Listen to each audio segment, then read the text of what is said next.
All right, so everybody, I've been asked for a YouTube video by a couple of guys on how the rollout wheel, this billet rollout wheel works, and I've been meaning to do this for a while, but I just moved locations and everything's been really busy, and I don't even have my table, my fab table built up yet, or my assembly table that has a receiver hitch in it built up yet, so I'm just using this vise to hold it, but I figured this would actually, something's better than nothing.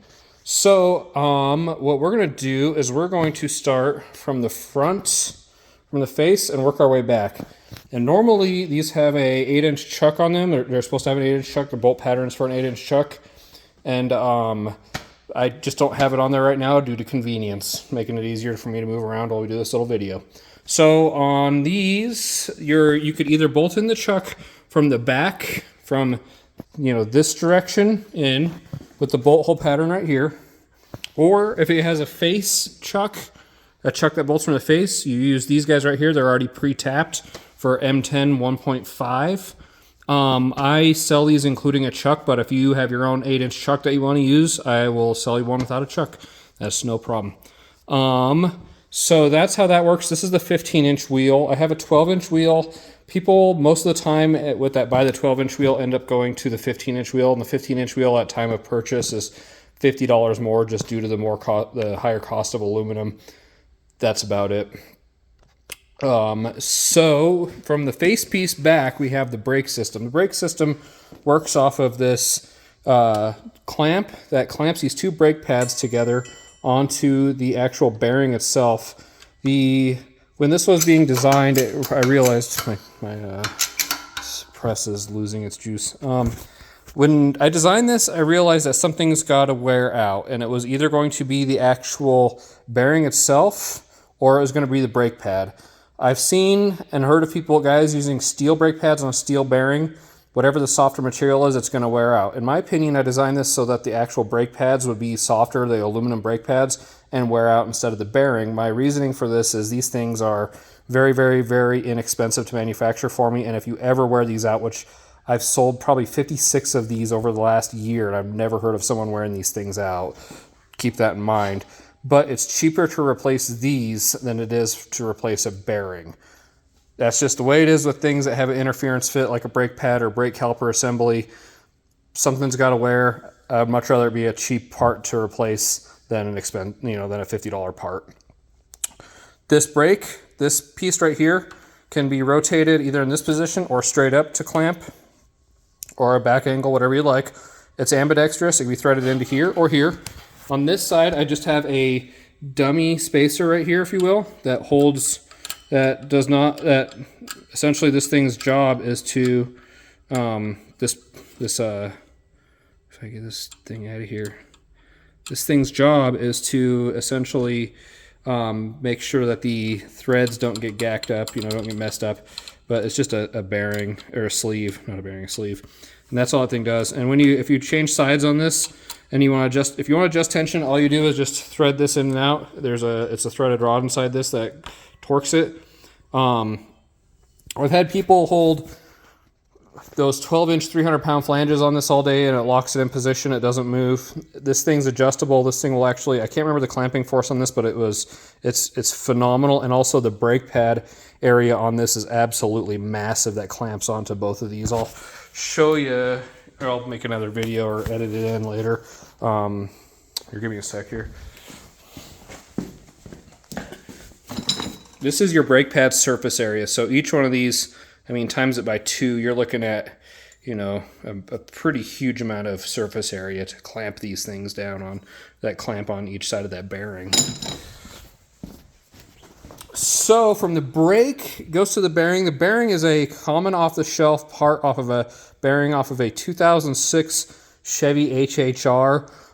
You could buy these at your local parts store for nothing. I think it's like 50 or 60 bucks. If they wear out. I've never had one of these things wear out, and I've made this in the previous generation for over a year, and I've never had somebody ask for a bearing. But if they do, it's not something that you have to come find me for. You just go to your O'Reilly Auto Parts, CarQuest, Advanced Auto Parts, Napa, whatever you have in the area, and you say, I need a wheel bearing for a 2006 Chevy HHR, front wheel bearing, non-ABS, and they'll hook you right up. That way you could replace it for yourself and you don't have to reach out to me. It makes everybody's life way easier. So that does that. The bearing mount, this is what's really, really cool about this, is the bearing mount.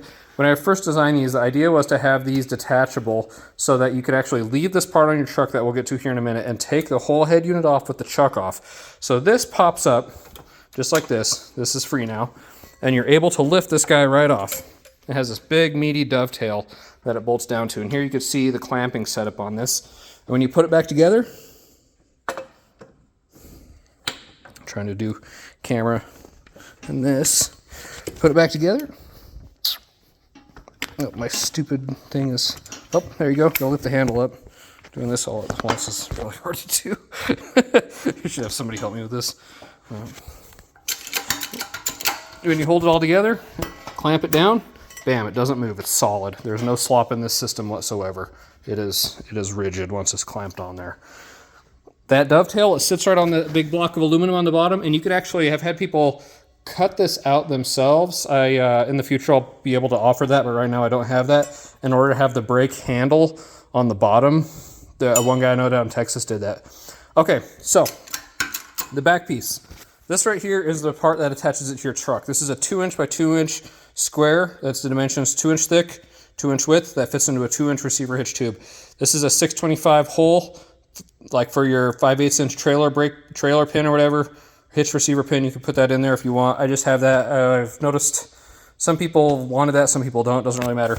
This part right here is a part that saves everyone $20. I'll show you what that does here in a second.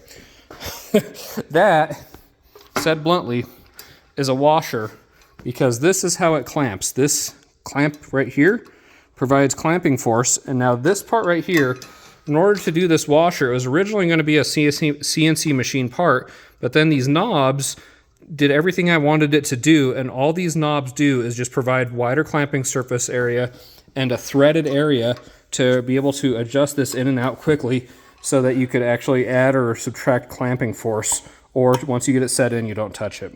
So this guy, this right here, with the clamp disengaged, this actually has a fine adjustment knob. And what this fine adjustment knob does is, watch as I spin it, it actually rotates the face up.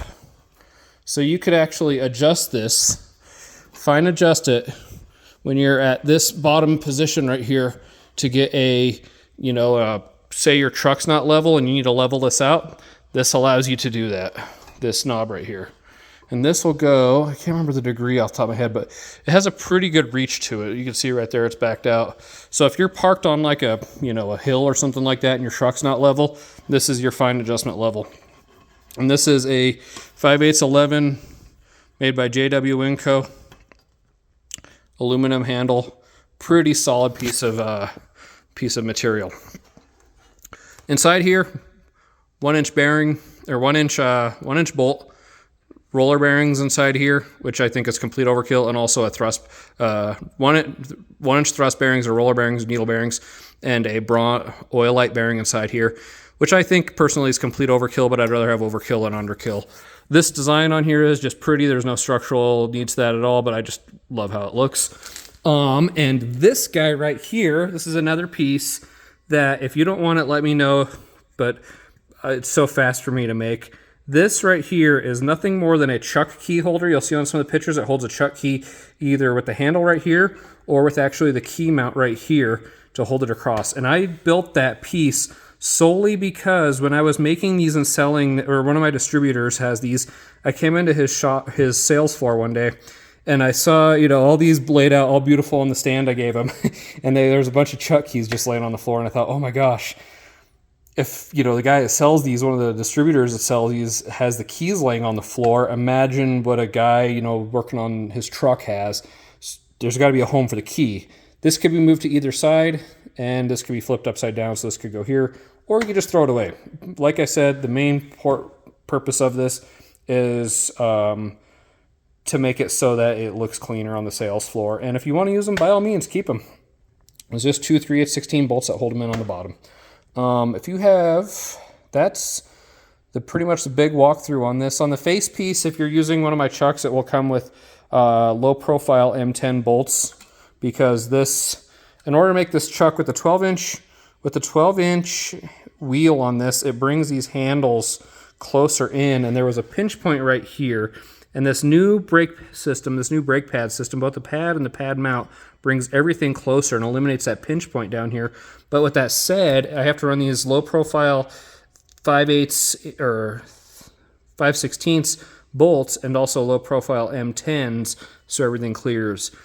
A little bit of inconvenience, but man, like when I had a guy that reached out to me and said, man, I pinched my fingers on this super bad. How can you make this better? I said, okay, a little bit of inconvenience on bolts is a lot better than pinching the heck out of your hand. And that's, you know, it was weird when I was designing this. I had some people tell me like, hey, they'll learn really quick not to pinch your hands. And I thought, all right, well, there's not much to it. But hearing some guy say, hey, I pinched my hand, it's time to go back to the drawing board and fix that. So I did. So everything's really tight on there. But like I said, just a little inconvenience of having low profile Allen head bolts. But that's really, that inconvenience is measured in dollar value. But yeah, if you have any questions, shoot me an email. I'll have my email in the YouTube video below, and I'll make a much better video later on, but I wanted to get something out because I had a bunch of people ask for stuff, and I figured get it right, get it run, like David Freiberger says, get it running and get it right later. So thank you.